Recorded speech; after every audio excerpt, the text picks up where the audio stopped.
ওম নমো ভগবতে বাসুদেবায়। জয় শ্রীকৃষ্ণ। রাধে রাধে।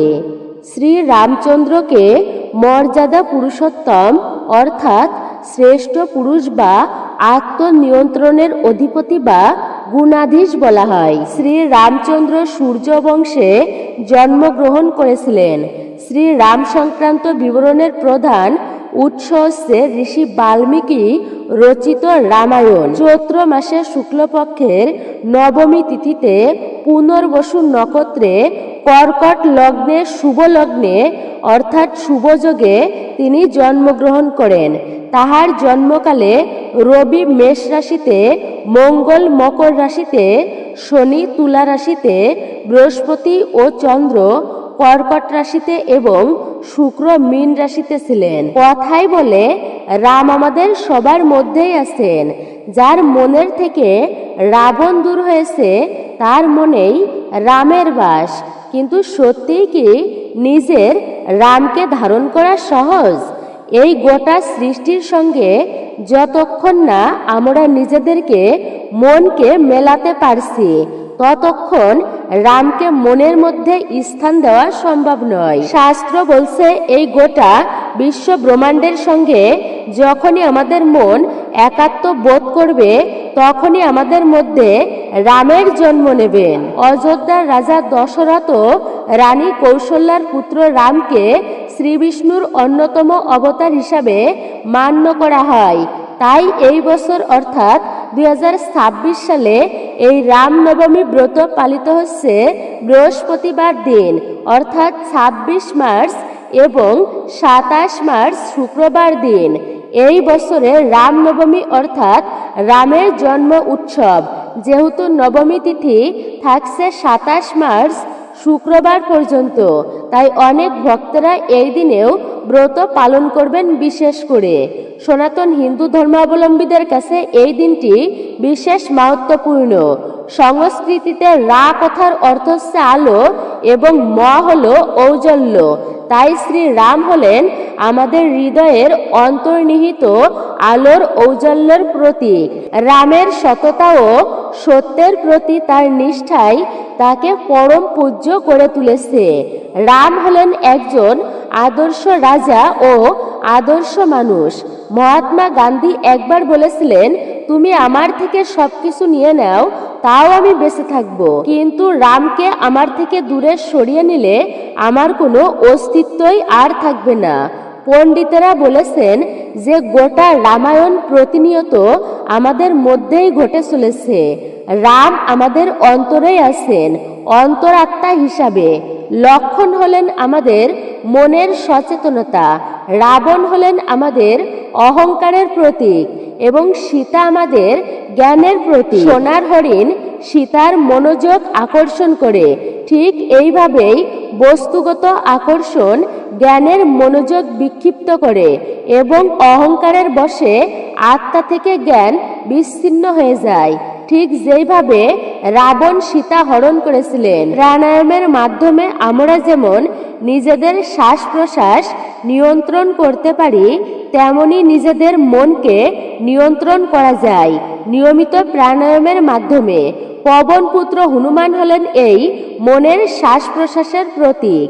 সচেতনতা অর্থাৎ লক্ষণ এবং মনের উপর নিয়ন্ত্রণের মানে হনুমান সাহায্য এবং জ্ঞানের সঙ্গে আত্মার পুনর্মিলন ঘটানো সম্ভব হয়। যখনই আমাদের মনের থেকে ইন্দ্রিয় বেশি প্রাধান্য পায় তখনই নিজের মধ্যে যুদ্ধ শুরু হয়। নিজের ইন্দ্রিয়কে বশে রাখুন, মনের উপর নিয়ন্ত্রণ রাখুন, রাম আপনার মধ্যেই থাকবেন। নিয়মিত ধ্যান ও প্রাণায়াম আমাদের ইন্দ্রিয়কে বশে আনতে সাহায্য করে। অহংকার লোভ রাগ কমে গিয়ে মনের মধ্যেই আত্মা জাগরিত হয়, আর তখনই আমাদের মনের ভেতরে জন্ম নেন ভগবান শ্রী রামচন্দ্র। রামায়ণ ও গীতাতে উল্লেখ করা আছে যে যারা সামান্য এই একটি ফল রামনবমীর দিন দান করেন তারাই হয় ভাগ্যশালী এবং কোটিপতি। হ্যাঁ, আপনারা ঠিকই শুনেছেন। এর ফলে আপনারা শ্রী রামচন্দ্রের আশীর্বাদ ও কৃপা লাভ করতে পারবেন। শুধু তাই নয়, একই সাথে মা লক্ষ্মী দেবী এবং ধন কুবের দেবেরও আশীর্বাদ আপনারা প্রাপ্ত করতে পারবেন। সারাটা বছর ধরে আপনাকে প্রচুর ধন সম্পত্তি এবং সুখ শান্তি এনে দেবে। আপনি যদি এই রামনবমীর দিনে এই একটি ফল দান করতে পারেন, তাহলে আপনি যে কি সমৃদ্ধি পাবেন তা নিজেও কল্পনা করতে পারছেন না। আপনারা যে সমস্ত ব্যক্তিরা এই রামনবমীর ব্রত উপবাস বিশেষ করে ভক্তি সহকারে পালন করবেন, তারা আপনারা কি খাবেন এবং কি খাবেন না, আর যারা রামনবমীর ব্রতের উপবাস পালন করবেন না, আপনারাও কি খাবেন এবং কি খাবেন না, অর্থাৎ এই বিশেষ দিনে বিশেষ করে আপনারা কি কি গ্রহণ করবেন আর কি কি ভুলেও গ্রহণ করবেন না, সেই বিষয়ে আপনারা জানতে পারবেন। বিশেষ করে আপনারা এই সবজিগুলো অবশ্যই খাবেন, এই খাবারগুলি অবশ্যই খাবেন। সারা বছর সুস্থ ও নীরোগ থাকবেন। অমঙ্গল দূরীভূত হয়ে সৌভাগ্যে পরিণত হবে আপনার জীবন। তাই অবশ্যই সকলে মনোযোগ সহকারে আজকের এই গুরুত্বপূর্ণ ভিডিওটি আপনারা শ্রবণ করবেন।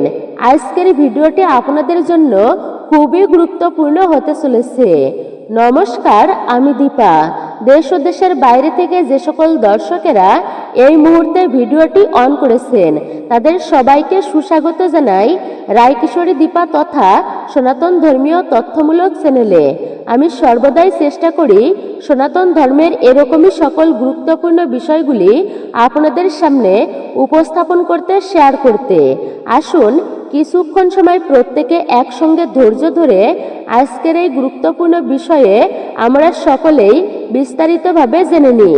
ভিডিওটি মনোযোগ সহকারে শ্রবণ করে যদি আপনাদের ভালো লেগে থাকে, ভিডিওতে অবশ্যই একটি লাইক করবেন এবং কমেন্টে অবশ্যই ভক্তি, শ্রদ্ধা ও ভালোবাসার সহিত একটি বারের জন্য হলেও লিখুন জয় শ্রীরাম, জয় শ্রী সীতারাম, ভক্ত হনুমান, অথবা আপনার গুরুদেবের নামটি একটি বারের জন্য হলেও অবশ্যই লিখে জানাতে ভুলবেন না। আর আপনি যদি আমাদের চ্যানেলের নতুন দর্শক হয়ে থাকেন, তাহলে অবশ্যই চ্যানেলটি সাবস্ক্রাইব করবেন। পাশে থাকা নোটিফিকেশন বেল আইকনটি অবশ্যই অল করে দিবেন। ভিডিও থেকে আপনারা নিশ্চয়ই উপকৃত ও সমৃদ্ধ হবেন। তাই ভিডিওটি একদমই স্কিপ করে নয়, একজন সনাতনী বোনকে অবশ্যই আপনারা সাপোর্ট করবেন আমি আশা রাখছি। তাহলে চলুন প্রবেশ করা যাক আজকের মূল ভিডিওতে।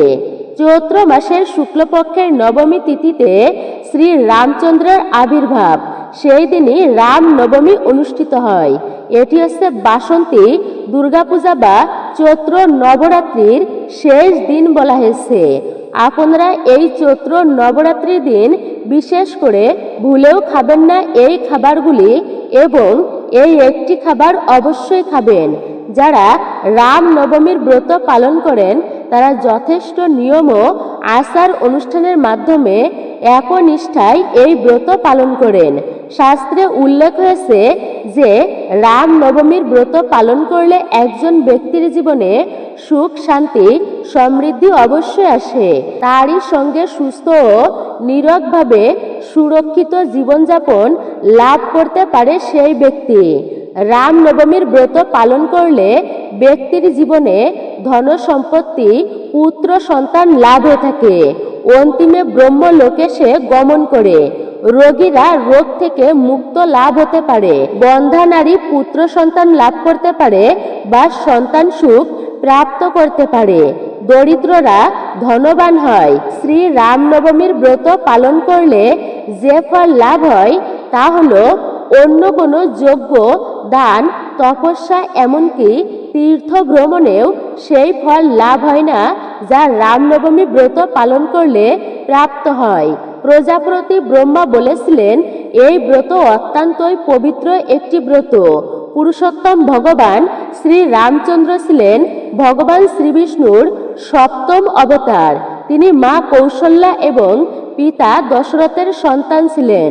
রাজা দশরথ অযোধ্যার রাজা ছিলেন তিনি। রাজা দশরথ পুত্রেষ্টি যজ্ঞের মাধ্যমে প্রভু শ্রী রামচন্দ্রকে পুত্র রূপে প্রাপ্ত করতে পেরেছিলেন। এই বছর রামনবমীর ব্রত অনুষ্ঠিত হবে 2026 সালের 26শে মার্চ বৃহস্পতিবার দিন রামনবমীর বিশেষ তিথি এবং 27শে মার্চেও নবমী তিথি থাকছে। তাই ভক্তেরা 27শে মার্চ শুক্রবার দিনেও অনেক ভক্তেরা নবমী তিথি বিশেষ করে পালন করবেন, উপবাস ব্রত থাকবেন। কিন্তু বলা হয়েছে মধ্যাহ্নকালে শ্রী রামচন্দ্রের আবির্ভাব হয়েছিল, অর্থাৎ দুপুর বেলা তিনি জন্মগ্রহণ করেছিলেন। সেই হিসাবে বৃহস্পতিবার দিন রামনবমী ব্রতের প্রধান দিন। আপনারা মধ্যাহ্নে অর্থাৎ অর্ধবেলা পর্যন্ত রামনবমী ব্রতের উপবাস ব্রত পালন করে আপনারা শ্রী রামের অভিষেক করে তারপরে আপনারা উপবাস ভঙ্গ করতে পারবেন। আর আপনারা যদি চান তাহলে সারাটা দিনেও উপবাস ব্রত থাকতে পারেন এবং পরের দিনে আপনারা পালন কার্য সুসম্পূর্ণ করতে পারেন। রামনবমী হিন্দুদের একটি প্রধান বিশেষ উৎসব, যা প্রতি বছর চৈত্র শুক্লপক্ষের নবমী তিথিতেই পালিত হয়। এই দিন ভগবান রামচন্দ্রের পূজা অর্চনা করা হয়। ধর্মীয় বিশ্বাস অনুসারে এই দিনে ভগবান রামের জন্ম হয়েছিল, তাই এই দিনটিকে ভগবান রামচন্দ্রের জন্মদিন হিসাবেই পালিত হয়। রামনবমীর পূজার জন্য মধ্যাহ্নের সবচেয়ে শুভ সময় হচ্ছে এই বছর রামনবমী কখন পালিত হচ্ছে তা আপনারা জেনে নিলেন। বিশেষ করে 2026 সালের সময়সূচি আপনারা জানতে পারলেন। রামনবমী পূজার শুভ মুহূর্ত হচ্ছে বিশেষ করে সকাল 11:08 থেকে দুপুর 1:39 পর্যন্ত। তাই আপনারা দুপুরবেলা এই নবমী তিথি থাকাকালীন এই ব্রত পালন করার চেষ্টা করবেন।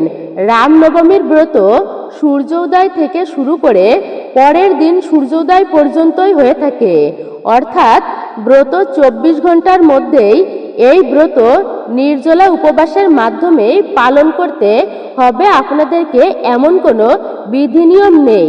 বহু ভক্তেরা এই 24 ঘন্টা নির্জলা উপবাস ব্রত পালন করেন, অর্থাৎ জল পর্যন্ত তারা গ্রহণ করেন না।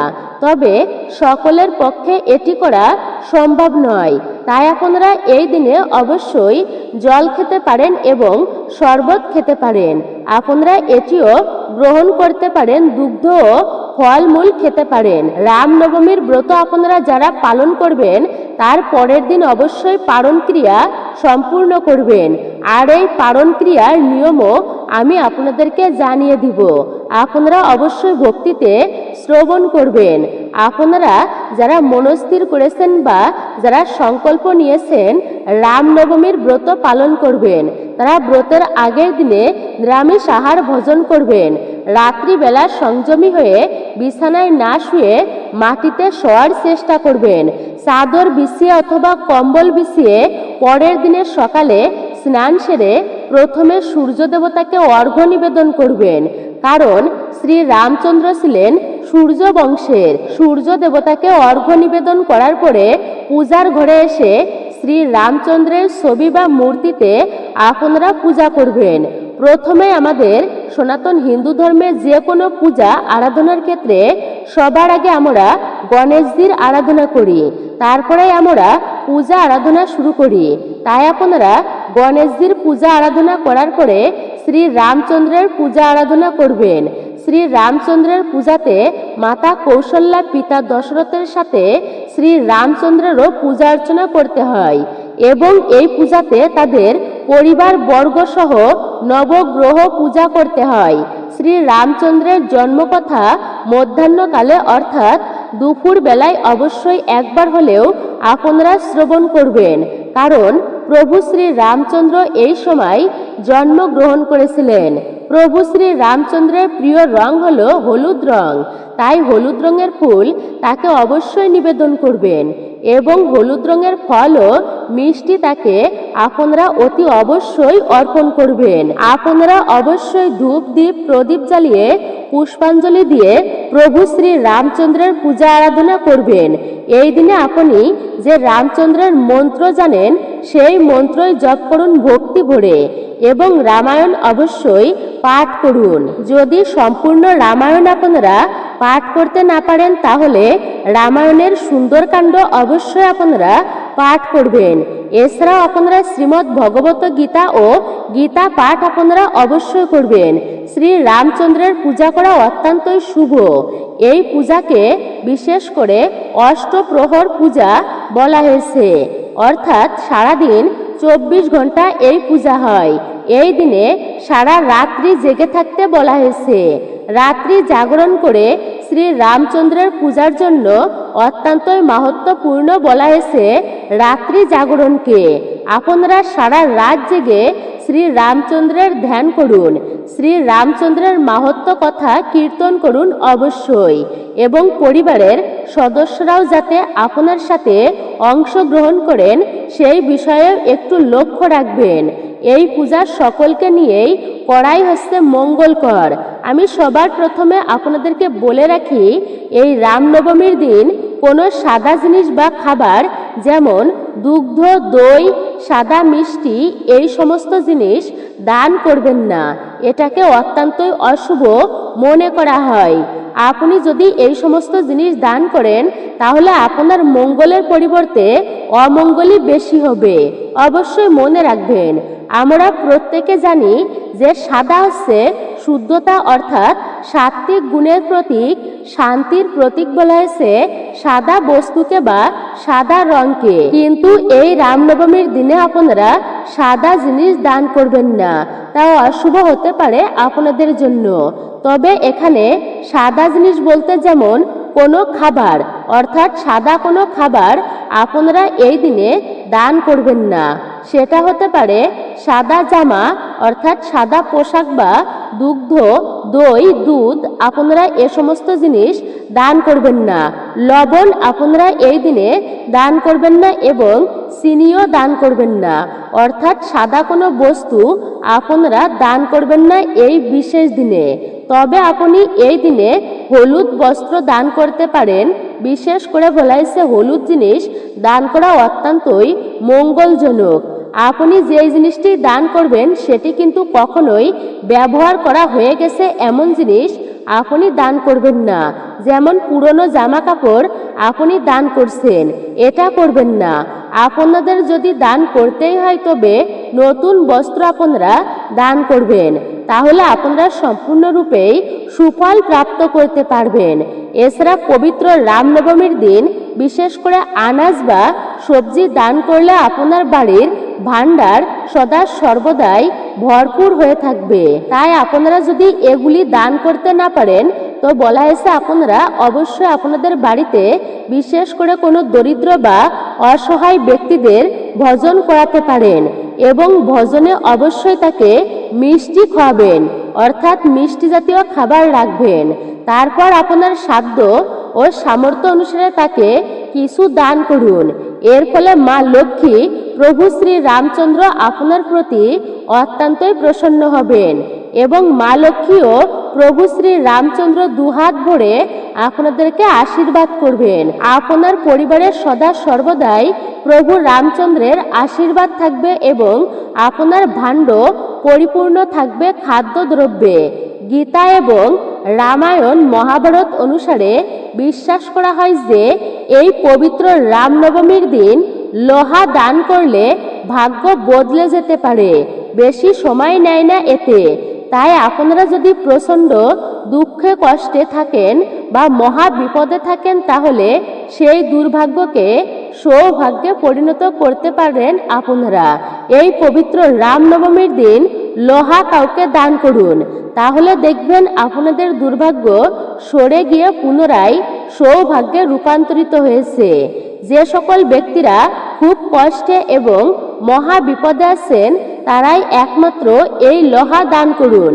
এই পবিত্র রামনবমীর দিন কোনো গরিব দুঃখী বা এমন কোনো মানুষের প্রয়োজন রয়েছে তাহলে সেই রকম মানুষদেরকে আপনারা পোশাক দান করুন। এই পোশাক দান করলে ভাগ্য ফিরে যাবে এবং সেই সঙ্গে সঙ্গে কুবের দেবের কৃপায় প্রচুর ধন দৌলত পাবেন। আপনাদের পক্ষে যদি সম্ভব হয় তাহলে হলুদ রঙের পোশাক অবশ্যই দান করুন এই রামনবমীর দিন। এতে প্রভু শ্রী রামচন্দ্র আপনার প্রতি অত্যন্তই প্রসন্ন হবেন। রামনবমীর দিন বিশেষ করে 5 রকমের ফল অবশ্যই অর্পণ করবেন। শ্রী রামচন্দ্রের উদ্দেশ্যে নিবেদন করা হয়। 5 রকমের ফল তারাই দান করে যারা রামনবমীর ব্রত উপবাস বিশেষ করে পালন করেন। পঞ্চফল তারাই দান করেন যারা বিশেষ করে রামনবমীর ব্রত উপবাস পালন করেন।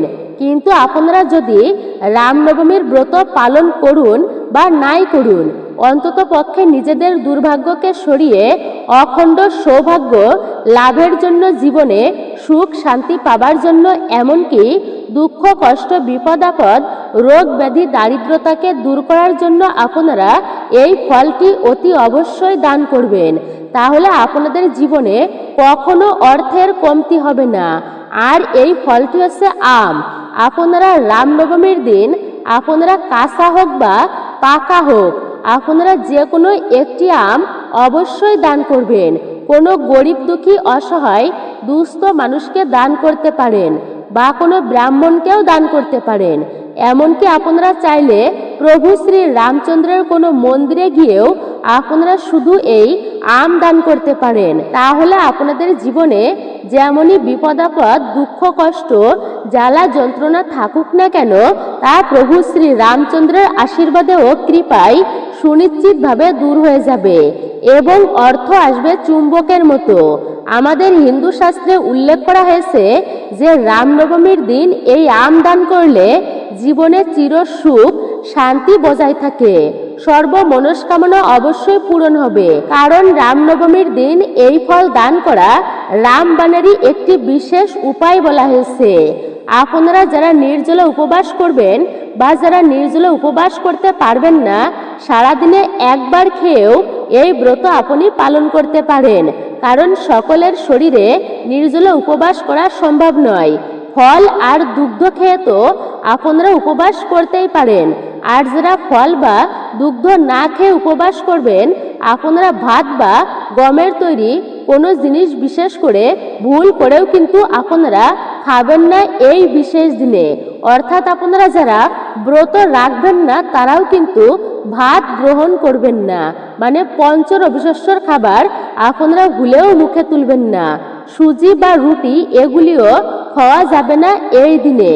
এর বদলে আপনারা বাজরা খেতে পারেন, সেটি আপনারা গ্রহণ করতে পারেন। বা বলা হয়েছে বিশেষ করে এই দিনে আপনারা ভগবান শ্রী রামচন্দ্রকে যে ফল অর্পণ করবেন সেই ফলের প্রসাদে আপনারা গ্রহণ করতে পারেন। বিশেষ করে এই দিনে আপনারা সবজি রন্ধন করে সেই সবজি প্রসাদী হিসাবে প্রভু শ্রী রামচন্দ্রকে নিবেদন করে, তাই প্রসাদী হিসাবে আপনারা এই একটি খাবার অবশ্যই গ্রহণ করতে পারেন। সাবুদানার খিচুড়ি তৈরি করে আপনারা খেতে পারেন। বলা হয়েছে সাবুদানার লুচি পরোটা তৈরি করেও আপনারা খেতে পারেন। এই বিশেষ দিনে সাবুদানার পায়েস তৈরি করেও আপনারা খেতে পারেন। আপনারা অবশ্যই বিশেষ করে এই দিনে ভক্তি ও শ্রদ্ধা সহকারে এই ব্রতটি পালন করবেন। ভগবান শ্রী রামচন্দ্রকে অবশ্যই তুলসী পাতা ভোগে নিবেদন করতে ভুলবেন না এবং ভগবান শ্রী রামচন্দ্রকে অবশ্যই তার চরণে তুলসী পত্র নিবেদন করবেন এই বিশেষ দিনে। এতে আপনার সৌভাগ্যে পরিণত হবে জীবন এবং দুর্ভাগ্য দূরীভূত হবে।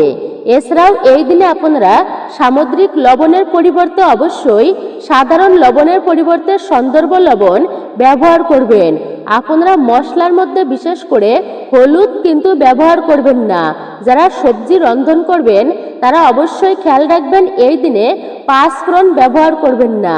তবে আপনারা বিশেষ করে এই দিনে কিন্তু দুগ্ধ এবং দই খেতে পারেন। এছাড়া বলা হয়েছে আপনারা যে সবজি রন্ধন করবেন তার মধ্যে জিরার গুঁড়া, কালো গোলমরিচের গুঁড়া, সবুজ এলাচ, জায়ফল এই সমস্ত কিছু দ্রব্যগুলি আপনারা ব্যবহার করতে পারেন।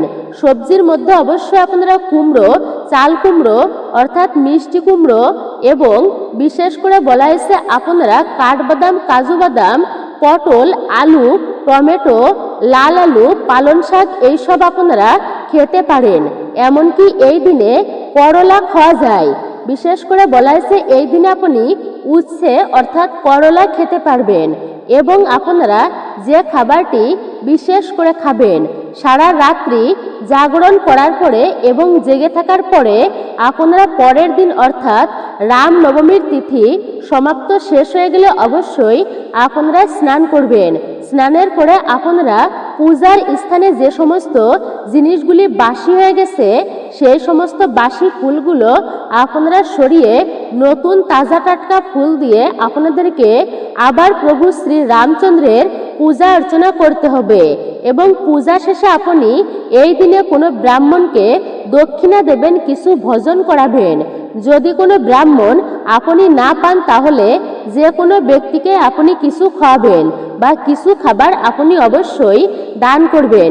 সেটা হতে পারে চাল দান করা, অর্থাৎ আপনারা পারণের দিন এটি দান করতে পারেন, গমও দান করতে পারেন, এছাড়া ফল দান করতে পারেন এবং সেই সঙ্গে কিছু দক্ষিণা বা অর্থ দিতে পারেন।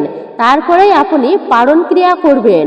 পারণের জন্য আপনারা প্রথমেই ফল আহার করবেন, তারপরে অন্ন গ্রহণ করবেন এবং পরমেশ্বর ভগবান শ্রী রামচন্দ্রের কথা মনে মনে স্মরণ করুন। এইভাবে আপনি আপনার ব্রত সুসম্পূর্ণ করতে পারেন এবং পারণের পর আপনারা ভাত খেতে পারেন। তবে এই দিনেও নিরামিষ গ্রহণ করবেন। ভাত খাওয়া এই দিনে কিন্তু কোনো বাধা নেই, অর্থাৎ পারণের দিনে আপনি খাবেন, তবে নিরামিষ খাবার গ্রহণ করবেন। যদি রামনবমী ব্রত পালন করেন এবং যদি আপনাদের অবশ্যই হনুমানজির কৃপা ও আশীর্বাদ লাভ করতে পারেন তা অত্যন্তই ভালো হবে। এই দিনে আপনি রামনবমী ব্রত পালন করে এই দিনে অবশ্যই হনুমানজির পূজা অর্চনা করবেন এবং হনুমান চালিসা পাঠ করতে পারেন, তাও অত্যন্তই মঙ্গল হবে আপনাদের জন্য। মূলত এটাই ছিল আমাদের আজকের ভিডিওটি আপনার কাছে কেমন লেগেছে মূল্যবান মতামত জানাতে একদমই ভুলবেন না। আর আপনি যদি আমাদের চ্যানেলের নতুন দর্শক হয়ে থাকেন বিনীত অনুরোধ করব চ্যানেলটি অবশ্যই সাবস্ক্রাইব করবেন এবং পাশে থাকার নোটিফিকেশন বেল আইকনটি অল করে দিবেন। ভিডিওতে একটি লাইক করবেন এবং কমেন্টে অবশ্যই জয় শ্রীরাম, জয় শ্রী ভক্ত হনুমান সীতারাম অথবা আপনার গুরুদেবের নামটি একটি বারের জন্য হলেও লিখে জানাবার জন্য বিশেষভাবে অনুরোধ জানাচ্ছি। সকলে ভালো থাকুন, সুস্থ থাকুন, পরম করুণাময় ঈশ্বরের অশেষ কৃপায়। আবার আপনাদের সাথে কথা হবে নতুন কোনো বিষয়ের প্রসঙ্গ নিয়ে। নতুন পুরাতন সকল দর্শককেই অসংখ্য ধন্যবাদ আমাদের চ্যানেলের সঙ্গে যুক্ত থাকার জন্য এবং আমাদের চ্যানেলের ভিডিও দেখার জন্য।